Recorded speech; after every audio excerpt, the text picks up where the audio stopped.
मीठे मीठे बाबा, प्यारे बाबा, मीठे मीठे बाबा, तुम्हारी मुरली हमें लगे बड़ी प्यारी प्यारी, हो चमत्कारी। प्यारे बाबा, मीठे मीठे बाबा, प्यारे बाबा, मीठे मीठे बाबा, तुम्हारी मुरली हमें लगे बड़ी प्यारी प्यारी, ओ चमत्कारी। आज स्वयं बेहद के बाप कालों के काल अपने मीठे बच्चों को पुकार रहे हैं। बच्चे, तुम ये नश्वर शरीर नहीं, तुम मेरी अविनाशी संतान आत्माएं हो। हम आत्माओं ने आधा कल्प देह अभिमान में भटककर दुख पाया।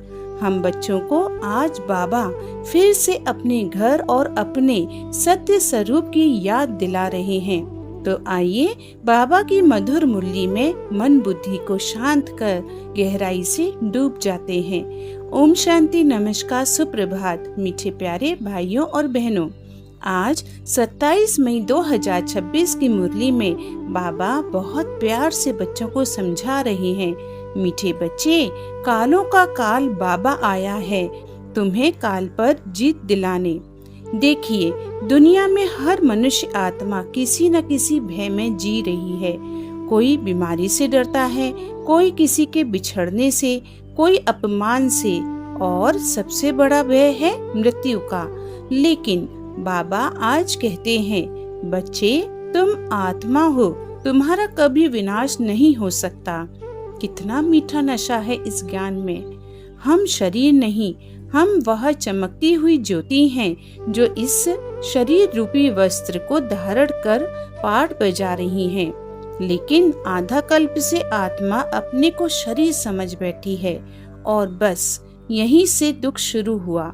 बाबा कहते हैं, रावण ने तुम्हें देह अभिमानी बनाया, अब बाप तुम्हें देही अभिमानी बनाते हैं। कितना गहरा अंतर है। देह अभिमान में छोटी छोटी बातें भी मन को हिला देती हैं। कोई कुछ कह दे तो दुख, कोई मान ना दे तो अशांति। लेकिन जब आत्मा स्वयं को आत्मा समझती है, तब भीतर स्थिरता आ जाती है। आज बाबा बच्चों को बहुत प्यारी रूहानी यात्रा पर ले जा रहे हैं। बाबा कहते हैं, हे रूहानी यात्रियों, अब घर लौटने की तैयारी करो। यह शरीरों की दुनिया तो पुरानी हो चुकी है। अब आत्मा को अपने परम धाम की याद दिलाई जा रही है। और देखिए कितना सुंदर परिचय बाबा देते हैं। बाबा कहते हैं, सब आत्माएं आपस में भाई भाई हैं और उन सब का बाप एक ही है, शिव बाबा। वही परम पिता परमात्मा ज्ञान का सागर है, सुख का सागर है, पतित पावन है। दुनिया कितनी भी कोशिश कर ले, लेकिन आत्मा को सच्चा सुख केवल परमात्मा से ही मिल सकता है। बाबा कहते हैं, भक्ति में तुमने बहुत धक्के खाए, यज्ञ, तप, तीर्थ, पूजा सब किया, लेकिन आत्मा को मंजिल नहीं मिली। क्यों? क्योंकि सद्गति केवल ज्ञान और योग से होती है। बाबा बच्चों को वह ज्ञान दे रहे हैं जो कोई मनुष्य नहीं दे सकता। यह रूहानी ज्ञान केवल सुप्रीम रूह ही दे सकता है, क्योंकि वही आत्मा और परमात्मा का सही परिचय जानते हैं। बाबा कहते हैं, तुम भारतवासी विश्व के मालिक थे। सतयुग में कितना सुख था, ना बीमारी, ना चिंता, ना अशांति। क्यों?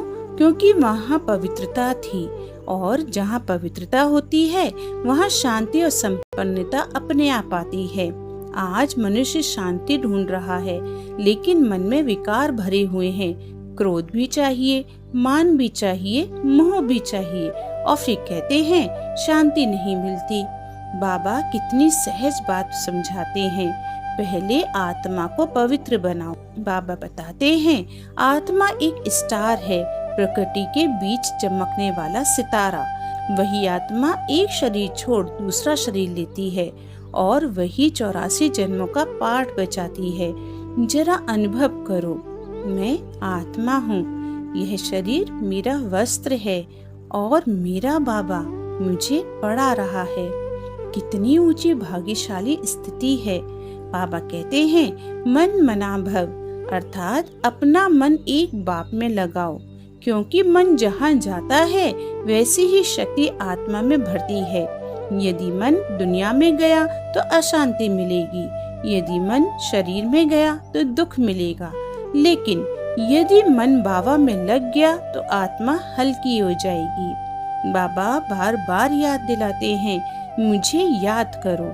यही सबसे बड़ी साधना है। ज्ञान सुनना आसान है, लेकिन याद में रहना ही असली पुरुषार्थ है। कई बार बच्चे कहते हैं, बाबा याद टिकती नहीं, तो बाबा कहते हैं, बच्चे प्यार होगा तो याद अपने आप आएगी। जिसे हम अपना मानते हैं उसे भूलते नहीं। और बाबा तो हमारे अनादि पिता हैं। बाबा ने बहुत गहरा रहस्य समझाया।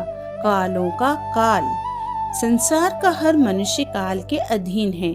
समय सबको बदल देता है, लेकिन जो आत्मा बाबा की याद में रहती है वह काल पर विजय पा लेती है। क्यों? क्योंकि उसे मृत्यु भी डराती नहीं। बाबा हमें याद दिला रहे हैं, तुम वही आत्माएं हो जो सतयुग में देवी देवता थीं। अभी फिर वही बनने का समय है। बाबा कहते हैं, तुम पहले सतो प्रधान थे, फिर रजो तमो में आए। जैसे शुद्ध सोने में धीरे धीरे मिलावट पड़ती है, वैसे आत्मा में भी विकारों की घात बढ़ती गई और अब आत्मा थक गई है। मनुष्य बाहर से हंसता है, लेकिन भीतर खालीपन महसूस करता है। क्यों? क्योंकि आत्मा को उसका असली खजाना नहीं मिला। और वह खजाना क्या है? बाबा की याद, बाबा का ज्ञान और बाबा का प्यार। बाबा कहते हैं, मैं तुम बच्चों को स्वर्ग का मालिक बनाने आया हूँ। परंतु स्वर्ग केवल एक स्थान नहीं है, बल्कि स्वर्ग एक स्थिति भी है, जहाँ मन शांत हो, संबंध पवित्र हो और आत्मा हल्की हो। बाबा कहते हैं, बच्चे अब तमो प्रधान से सतो प्रधान बनो, और यह परिवर्तन योग बल से होगा, सिर्फ शब्दों से नहीं, अनुभव से। जब आत्मा सच्चे दिल से कहती है, बाबा मैं आपकी हूँ, तब भीतर से एक अद्भुत सुरक्षा का अनुभव होने लगता है। फिर दुनिया बदलती रहे, आत्मा नहीं हिलती। आज की मुरली में बाबा ने भगवत गीता का भी सच्चा परिचय दिया। गीता का भगवान कोई देहधारी नहीं, बल्कि निराकार शिव बाबा हैं। श्री कृष्ण तो प्रथम राजकुमार हैं, लेकिन ज्ञानदाता स्वयं परम पिता परमात्मा हैं। बाबा कहते हैं, यह समय बहुत अमूल्य है। संगम युग बार बार नहीं आता।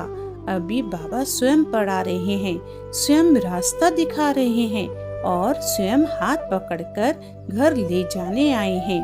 अच्छा, आज बाबा ने वरदान दिया है। बाप दादा के कर्तव्य को अपना निशाना बनाने वाले मास्टर मर्यादा पुरुषोत्तम भव। बाबा इस वरदान से बहुत सुंदर शिक्षा देते हैं। दूसरों को देखकर कभी परेशान मत हो। किसको क्या मिला, कौन कितना आगे है, यह सब देखने से आत्मा कमजोर होती है। बाबा कहते हैं, अपनी कमाई जमा करो। मर्यादा पुरुषोत्तम बनना अर्थात हर परिस्थिति में अपनी श्रेष्ठता बनाए रखना।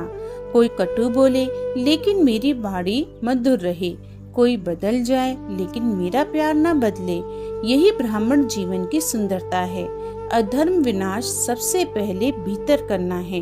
व्यर्थ संकल्प, देह अभिमान, ईर्ष्या, प्रतिक्रिया, इन सब को समाप्त करना ही सच्ची सेवा है। आज के लिए स्वचिंतन बिंदु है, क्या मैं दिन भर स्वयं को आत्मा अनुभव करता हूँ या परिस्थितियाँ मुझे बार बार देह अभिमान में ले जाती हैं? क्या मेरी याद सच्चे प्रेम से भरी है या केवल प्रयास मात्र है? रात को इन प्रश्नों का उत्तर अपनी डायरी में अवश्य नोट करें। अव्यक्त इशारे हैं। बाप दादा कहते हैं, किसी भी बात को पकड़कर मत बैठो। हर संकल्प बाबा को देकर हल्के हो जाओ। एक रस स्थिति का अभ्यास करो। परिस्थितियां बदलें, लोग बदलें, लेकिन आत्मा की शांति ना बदले। यही कर्मेंद्रिय जीत स्थिति है। आज की मुरली का स्लोगन है, नॉलेजफुल बन, व्यर्थ प्रश्नों को सोहा कर दो तो समय बच जाएगा। अच्छा, ओम शांति।